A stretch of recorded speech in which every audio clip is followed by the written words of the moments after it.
The cold steel rails pressed into Rachel's spine as she thrashed, wrists and ankles strapped down with thick nylon rope, her pregnant belly rising and falling with panicked gasps. A strip of duct tape sealed her mouth, muffling her desperate cries into shallow whimpers. Dirt and gravel scratched her back through the thin fabric of her once elegant maternity dress, now torn and bloodied at the seams. Her eyes, wide with terror, darted to the figure crouched beside her. Vanessa. Vanessa wore a pristine white pantsuit, her lips lined perfectly in crimson, heels glittering in the dying light. She crouched low, her breath brushing against Rachel's cheek as she whispered, "You should have died the first time, but here we are again. How poetic." She glanced down at her rose-gold wristwatch, tapping the glass twice with a manicured nail. "Any minute now," she added with a smirk. "Make peace with your baby, sweetheart. You'll both be gone before they realize you're even missing." Rachel squirmed violently, her fingers scraping at the rails. Her wrists bled from the friction, but the restraints didn't budge. The sharp sound of Vanessa's heels clicked on the concrete as she stood, took one last look at the bound woman, and strutted away without a hint of hesitation. Her perfume lingered in the air like poison. Then came the low, rising sound. A distant train horn. Rachel's heart slammed in her chest. She shook her head wildly. Dust flew into her eyes, but she couldn't stop struggling. The horn blared. Again, louder now. The gravel trembled beneath her. Her body went rigid as steel thundered toward her, hidden by the curve in the track. Nearly half a mile away, just beyond a chain-link fence, Dean slung a threadbare backpack over one shoulder, walking with slow, dragging steps. His hoodie was streaked with dust and grease. He hadn't shaved in weeks. He passed through these forgotten railways every day, collecting scrap and silence. But today, a faint, stifled sound stopped him. A muffled, frantic noise cutting through the quiet. He paused. The sound came again. A cry? A scream? He turned sharply toward the rail lines and squinted. There, barely visible, someone lay across the tracks, bound. His blood ran cold. Dean bolted forward. His boots crunched gravel as he sprinted down the slope, ducked under rusted fencing, and hurled himself onto the open rail bed. The screaming was louder now, desperate, panicked. He saw her clearly. A woman, heavily pregnant, eyes pleading, arms tied to the tracks. "Hey! Hey! I see you!"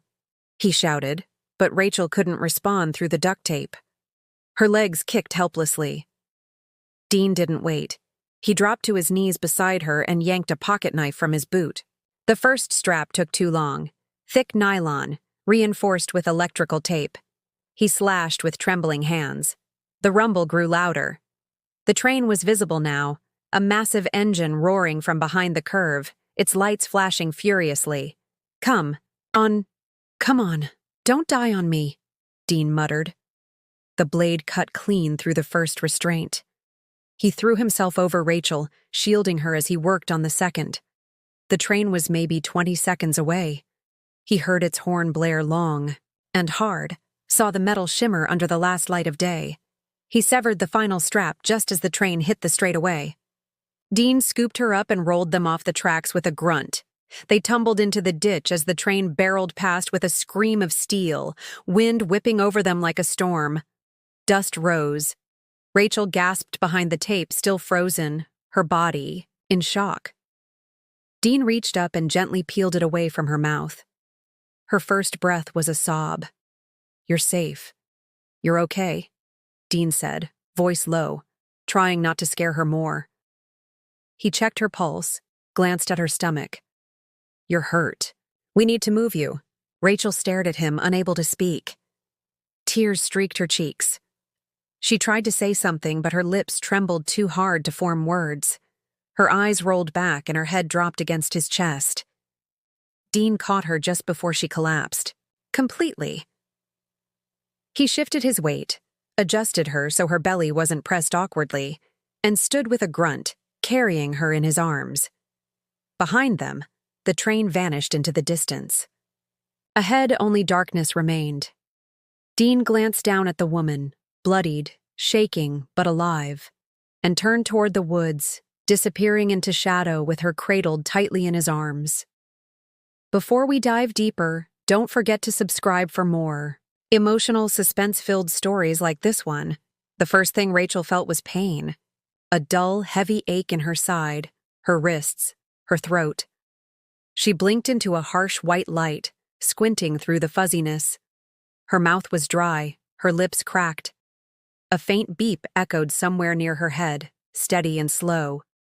As her vision adjusted, she saw the peeling ceiling tiles of a modest room, the edge of a faded curtain, and the unfamiliar glare of fluorescent lighting. She tried to sit up, but the effort made her wince. Bandages were wrapped tightly around her ribs, and a hospital gown hung loosely on her shoulders. She wasn't dead, but she wasn't anywhere she recognized. There was no one in the room. The small-town medical center smelled of antiseptic and old paper. A clipboard hung at the edge of her bed, scrawled with a nurse's notes and emergency intake forms. Her name was misspelled. Her age, slightly off. And beside next of kin, the box was left blank. Rachel looked around in confusion. Her eyes darted to the small window near the door. No guards, no security, no familiar voices, just silence. Then she remembered the tracks, the sound of the train, Vanessa's voice. Her breath caught in her throat. She reached for the call button but stopped halfway when the door creaked open. A nurse peeked in, middle-aged, polite, but rushed. "You're awake," she said, checking Rachel's vitals with clinical precision. "You were brought in by a man. Didn't leave a name. Disappeared right after the doctor stabilized you." The nurse didn't linger. "You're lucky." A few more seconds and her voice trailed off. Then she gave a sympathetic nod and walked out. Rachel was left staring at the door, heart pounding in her chest. Who was he? Why did he help her? Why did he leave? Later that night, the silence gave way to memories she hadn't asked for. They came in flashes, painful, sharp, and humiliating. Her husband Ethan had always been distant, but after she announced her pregnancy, something in him changed. Not just disinterest, something colder. He stopped coming home some nights. When he did, he rarely looked at her, except when he was calculating something. She used to brush it off as stress, work, investors. But now she saw the timeline for what it was. The gala had been her breaking point. 1 week before the attack, she stood beside Ethan at the foundation's annual event, wearing a silver dress, chosen for her by a stylist who never spoke directly to her. Her smile had been polite, her hand resting on her stomach as she prepared to announce a new children's shelter named in honor of her late mother.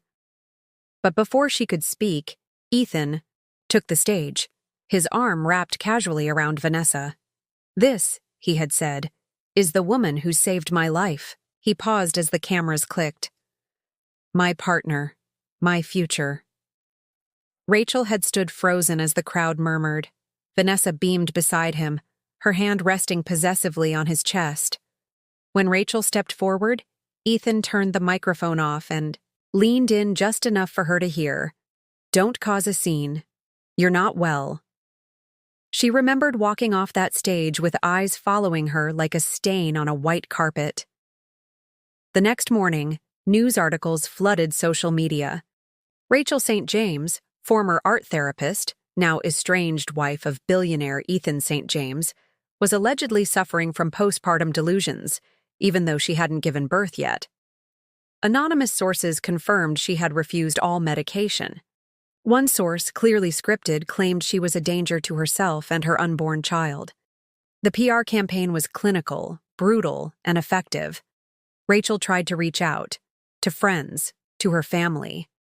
But her phone stopped making calls, her emails bounced back, her credit cards declined. When she returned to their estate, the gate code had been changed. "Mrs. St. James," the guard had said with forced sympathy, Mr. St. James left instructions. You no longer reside here. She had stood there, suitcase in hand, her belly visible beneath a raincoat, in front of the home she'd helped design, unable to enter the life she once owned. Now, lying in the clinic bed, she grabbed the remote and clicked on the TV. Static at first, then local news. And there they were, Ethan and Vanessa, standing side by side, glowing under stage lights in another press event. Behind them, a banner that read, "The Rachel Initiative, Reimagining Motherhood for the Future." Vanessa spoke into the mic, one hand resting on her stomach in an obvious mockery of pregnancy. "This foundation will carry on Rachel's name," she said sweetly, even as she focuses on her recovery. A soft chuckle followed. Ethan placed a hand on her back as the reporters laughed, clicking away. Rachel stared at the screen, her hand gripping the edge of the blanket until her knuckles turned white. She wasn't dead, but they were acting like she didn't exist. Or worse, like she had already been replaced. Every word, every image had been manufactured. A woman who nearly died on a railway track was now a PR ghost in her own name. She turned off the TV. The room felt colder now, quieter. She closed her eyes, but her mind wouldn't rest. She didn't know where Dean had gone or why he'd saved her. But one thing was becoming clearer with every breath. This wasn't just betrayal. This was erasure. And she wasn't going to let it happen. The gravel crunched beneath Rachel's worn sneakers as she stepped out of the borrowed cab. Sharp breeze stirred the long-forgotten leaves scattered across the narrow dirt path leading to the old trailer.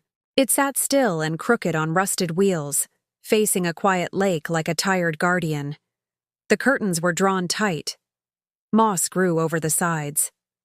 Her mother hadn't lived here in years before her passing, and Rachel hadn't returned since the funeral.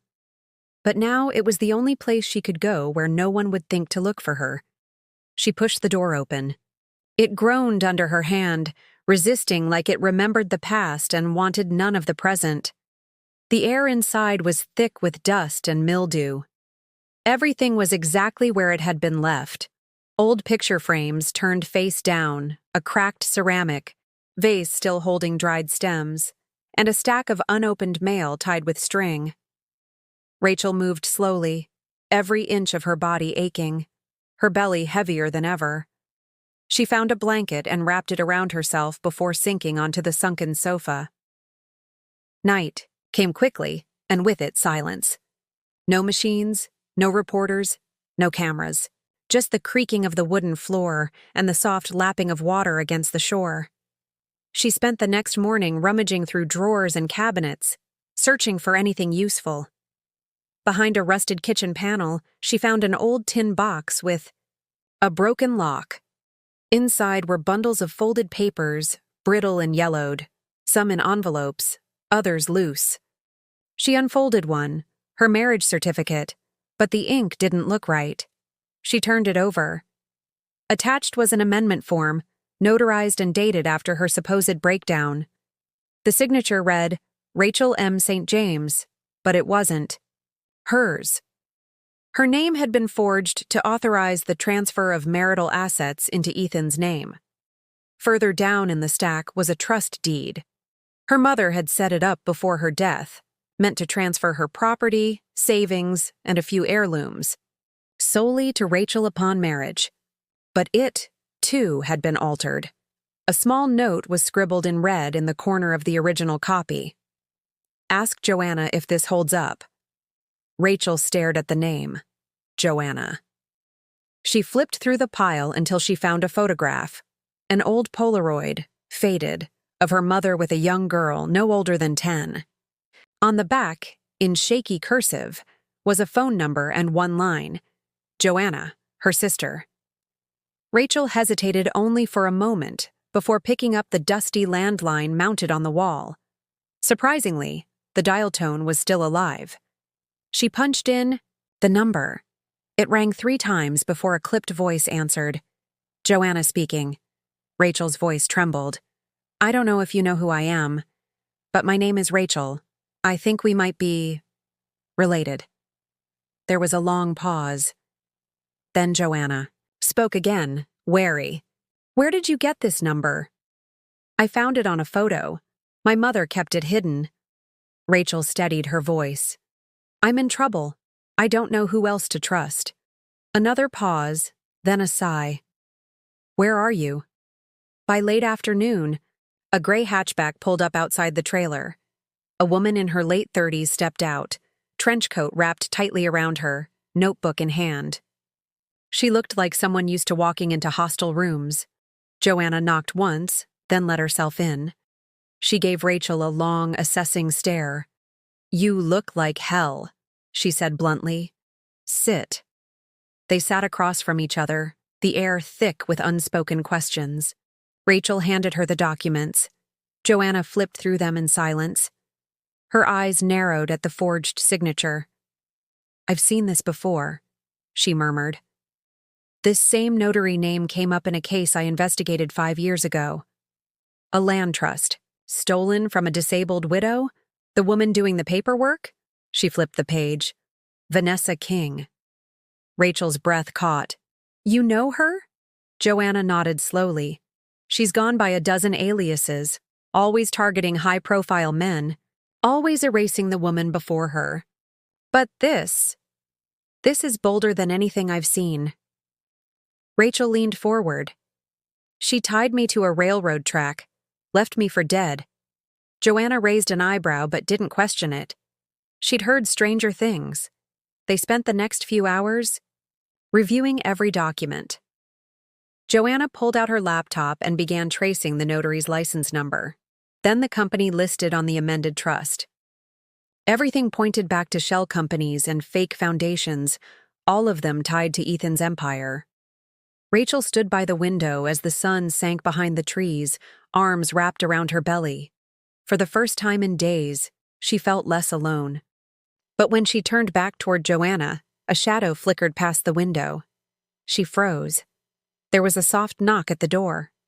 Rachel backed away instinctively, but Joanna stood calmly and opened it. Dean stood there, hands in the pockets of his jacket, looking more tired than she remembered but no less steady. I saw your cab leave town, he said simply. Figured.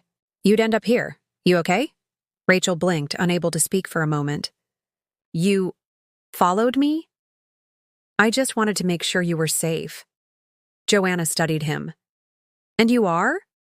Dean, he said. I'm nobody. But I pulled her off the tracks. Joanna let him in with a slow nod. Rachel didn't ask how he found her or why he'd come. She simply looked at him and felt something she hadn't felt in weeks. Relief. Dean took a seat near the door and didn't ask questions. He just sat, present and quiet, while Joanna laid out the plan. The war for truth had already begun.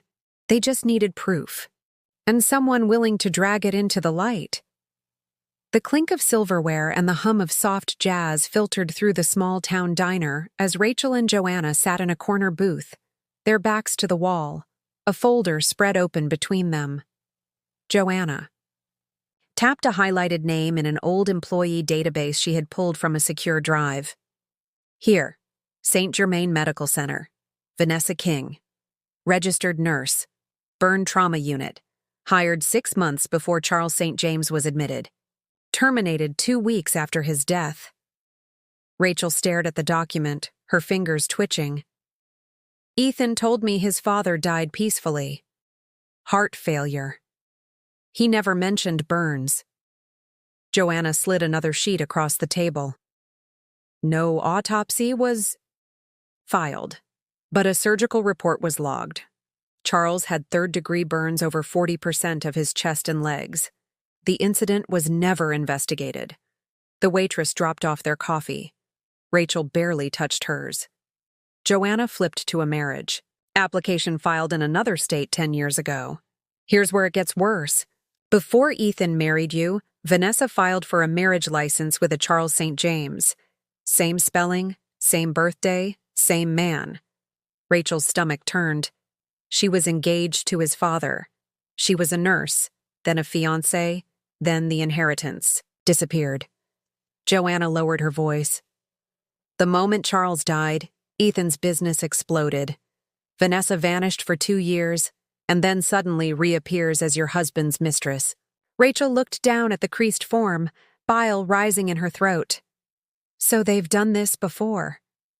They built their lives on dead names, Joanna muttered. Literally.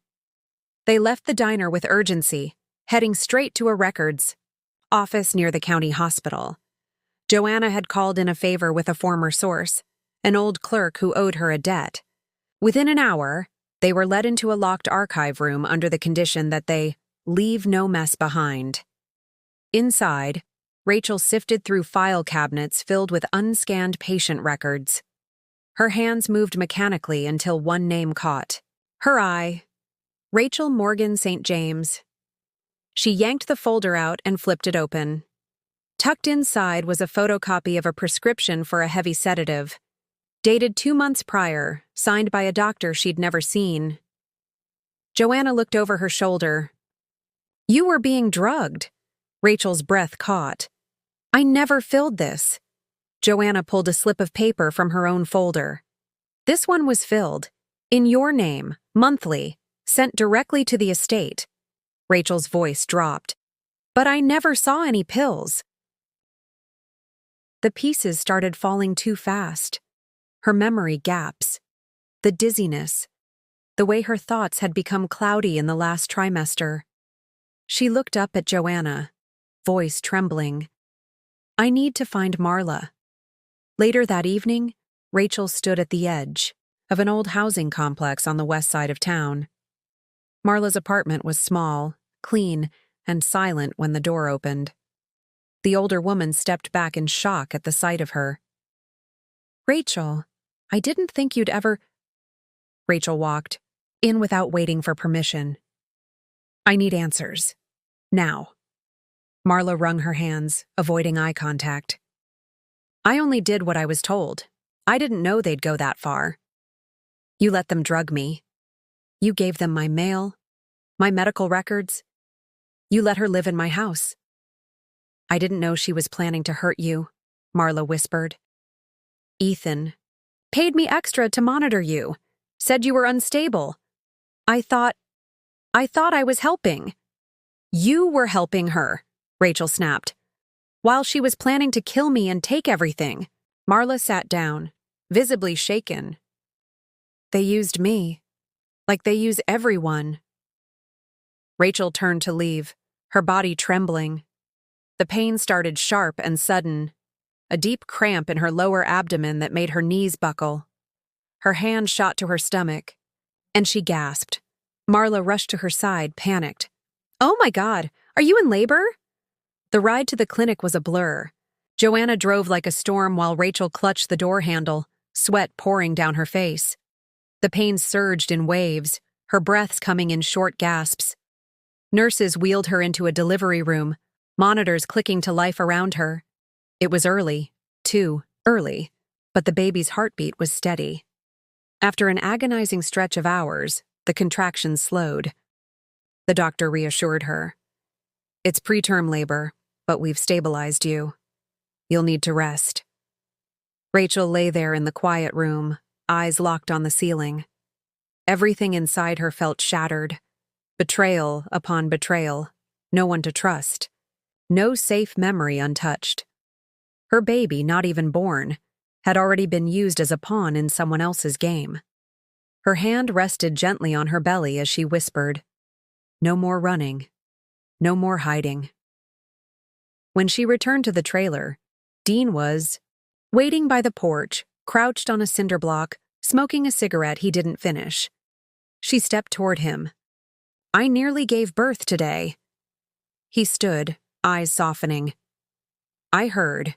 Rachel sat beside him. "They drugged me, Dean. They changed medical records. She was with his father before she ever met Ethan." Dean nodded slowly, then pulled something out of his coat pocket, a sleek black box no bigger than a thumb. "She still carries that red handbag?" Rachel blinked. "Everywhere. I can get this inside it." She stared at him, surprised. "Why are you helping me?" He shrugged. I saw someone tied to a track. Didn't walk away then. Not walking. Away now. Rachel exhaled slowly. He's in London for 3 days. She's alone. They're planning something, I can feel it. Dean gave a small nod and tucked the tracker away again. Then let's give them something to feel back.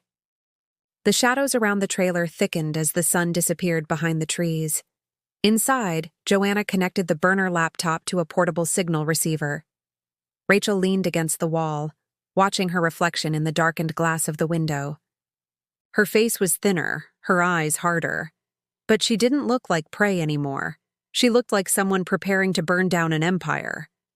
The ballroom gleamed with chandeliers and crystal, every detail curated to perfection for the St. James Foundation's annual gala. Waiters in black vests moved like shadows across the marble floor, balancing trays of champagne and seared scallops.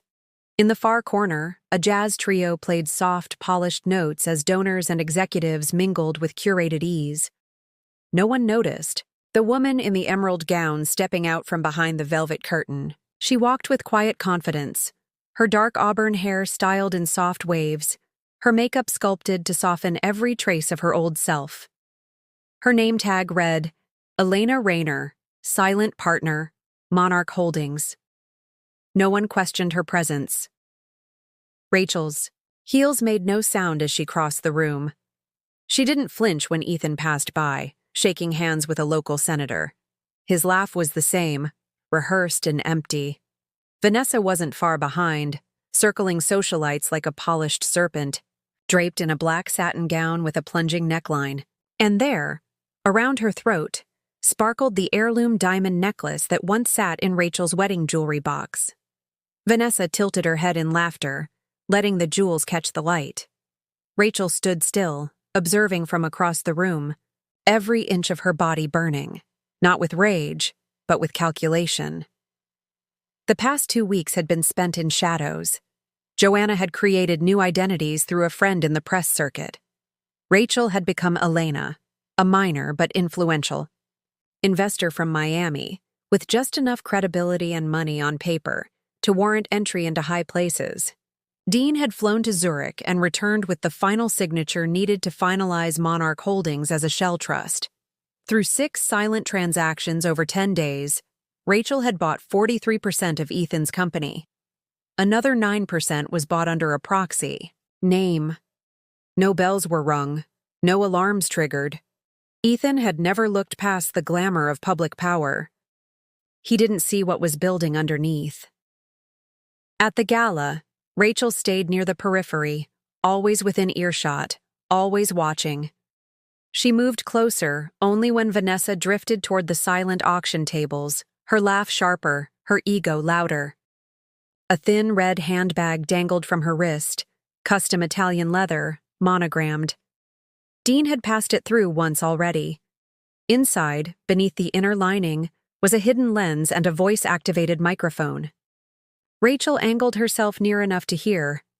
"I'm telling you," Vanessa said to a woman in green sequins, unaware she was being recorded. Rachel was unstable. She didn't even know where she was half the time. It was sad, really. The woman gave a rehearsed gasp. And she just vanished? Vanessa's eyes gleamed. Some say it was an accident. I say fate has a way of making room for better women. Rachel bit the inside of her cheek, her gaze fixed on the necklace. Every lie that Vanessa spoke was now a truth on camera. Later. In the evening, Vanessa sipped champagne beside Ethan in the VIP circle. A group of investors chuckled as she boasted about the upcoming Rachel Initiative rebranding launch. "We're even doing a maternity line," she said, patting her flat stomach lightly. "Just in time for the next announcement." "Pregnancy suits you," someone said. "Oh, it's more than that," Vanessa said, leaning in. "We're building an empire on a legacy she left behind. Whether she likes it or not." The voice recorder caught every word, every smirk, every betrayal. When Rachel slipped past the display tables near the exit, she moved slowly, carefully. Her fingers brushed the edge of Vanessa's handbag while the woman turned to greet another guest. In one practiced motion, Rachel unhooked the clasp and replaced the entire bag with an identical replica. Same weight, same brand, same stitching. Vanessa didn't notice, and neither did she notice that the necklace around her neck was now gone. Rachel stood near the elevator, breathing evenly, the necklace tucked safely into her satin clutch. No one stopped her. No cameras followed her. She disappeared as silently as she had come. That night, back at the estate's surveillance room, now operated by a private tech specialist Joanna had flown in, the footage from Vanessa's reel, handbag uploaded in real time. Audio clear, visual sharp.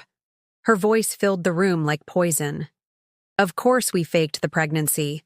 The board wouldn't approve a brand pivot unless a new mother was leading it. Besides, Ethan and I needed a way to claim Rachel's share without a legal war. So we just built a new Rachel. Dean sat beside the screen, jaw tight. Joanna paused the video. That's it. That's the nail. Rachel stared at the playback. She admitted everything. Dean nodded. And we've got timestamps, witnesses, signatures, and motive, Joanna added. Corporate fraud, identity theft, attempted murder, they're going down. Rachel said nothing. Her fingers gently opened the clutch again, revealing the necklace. The last thing they ever tried to take from her that wasn't just material, but ancestral. Her mother had given it to her. Vanessa had worn it like a trophy. Now it was back where it belonged. She closed the bag quietly and looked up at the screen one last time. Vanessa's face froze in mid-laugh, caught in the frame, caught in her own lie. It wasn't revenge Rachel felt in that moment. It was clarity. That sometimes the most powerful kind of justice doesn't roar. It slips back in unseen, takes everything back, and leaves nothing but the truth. The conference room pulsed with quiet tension, its polished walls lined with portraits of past founders, all stern-faced and framed in gold. Around the massive oak table sat the company's top shareholders, analysts, and legal advisors, each flipping through the quarterly reports stacked neatly in front of them. Ethan, seated at the head of the table, exuded confidence in his tailored navy suit, one hand resting casually on a gold pen engraved with his initials. Vanessa stood behind. Him. One manicured hand lightly gripping his shoulder, her lips curled in a practiced smile. Outside, cameras were already rolling. The press had been invited to document what was meant to be a landmark rebranding presentation. The future of St. James Holdings, now recast under the Rachel Initiative. The room dimmed slightly as the screen behind Ethan lit up. A slick, opening montage of corporate success and philanthropic campaigns began to play, featuring Vanessa speaking on motherhood, innovation, and resilience. She posed beside a fake ultrasound photo in one scene, her hands cradling her flat stomach, the same dress she had worn to the gala still fresh in viewers' memory. But before the second slide could load, the screen abruptly cut to black. Then, a new video started playing. Vanessa's voice filled the room, unmistakable. Of course we faked the pregnancy. The board wouldn't approve a brand pivot unless a new mother was leading it. Confused murmurs rippled across the table. The footage continued. We're building an empire on a legacy she left behind, whether she likes it or not. The audio was crystal clear. Vanessa laughing. Vanessa mocking Rachel. Vanessa admitting on camera that Rachel had been dealt with. Gasps erupted. Ethan sat up straight, color draining from his face. Vanessa's hand slid off his shoulder. The door at the back of the room opened with a controlled push. Rachel stepped in. She wore a charcoal gray blazer over a simple black dress, her hair pulled back into a clean twist. No entourage, no theatrics, just her presence. And it stopped the room cold. The moderator stammered. This is a private meeting. Rachel held up a leather folder and walked directly to the front of the room. My name is Rachel Morgan St. James, she said. And I hold 52% controlling interest in this company. The room went still. I've reclaimed my shares through Monarch Holdings and proxy acquisitions, she continued, eyes locked on Ethan, which makes me the majority stakeholder and legal owner of the Rachel Initiative, and everything built under it. Ethan stood, his voice rising. That's not possible. She's delusional. She's been unstable for months. Rachel opened the folder and removed several documents. One by one, she handed them to the board members sitting closest. This is the original trust deed, signed by my mother and me before her death. The signature transferring that deed to Ethan was forged by a notary who died 5 years before the date on the form. She placed a second folder on the table. These are falsified medical records, prescriptions written under my name, without my knowledge, by a physician on Ethan's payroll. Each order corresponds to the same timeline Vanessa claimed I was mentally unfit. Vanessa's breath caught audibly. Her fingers twitched. Rachel's voice didn't waver. This is a transcript of Vanessa's confession, recorded at your gala. And here's the proof that she impersonated a nurse at St. Germain Medical Center during the mysterious death of Ethan's father. Same Vanessa, different name, same tactics. Ethan lunged forward, voice cracking. You have no idea what you're talking about. This is insane. But before he could finish, the side doors burst open again. 2 plainclothes detectives entered the room, followed by a uniformed officer. Mr. Ethan St. James, one said, approaching the head of the table. You're under arrest for fraud, forgery, obstruction of justice, and conspiracy to commit medical malpractice. Ethan stepped back, stammering, but didn't resist as they cuffed his wrists. The press cameras outside caught the sound of commotion and surged forward through the doors. Flashbulbs exploded in bursts as Ethan was led out of the room. Vanessa backed away slowly, trying to slip toward the exit. But the second officer stepped in her path. Vanessa King, you're under arrest for attempted murder, identity theft, and conspiracy to commit fraud. No! Vanessa gasped, her composure crumbling. She's lying. This is a setup. I'm pregnant. Ask anyone. Rachel stepped closer, calm and direct. We did. Your medical files don't exist. Your ultrasound was fabricated. In Photoshop. Your name doesn't match any prenatal registry in the state, and the necklace you wore last night was stolen. Vanessa's face twisted in disbelief.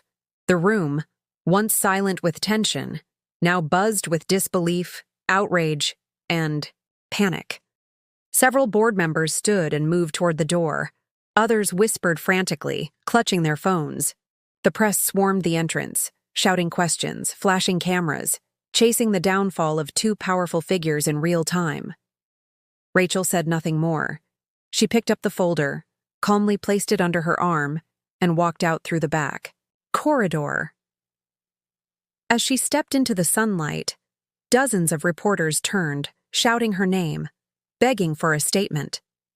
She didn't speak. She didn't need to. Behind her, an empire was unraveling. Before her, nothing but light.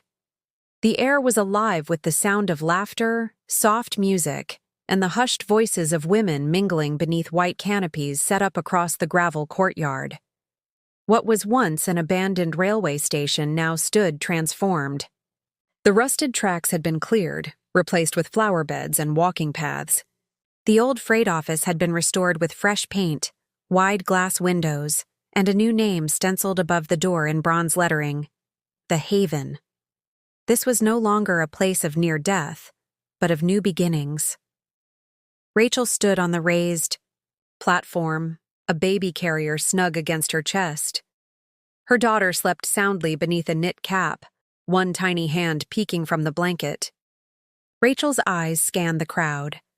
There were survivors, donors, volunteers. But more than that, there were stories.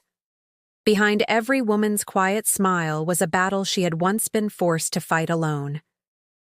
And now they stood together, free from the silence that once buried them. A reporter held up a mic, asking if Rachel planned to rejoin corporate life. She shook her head.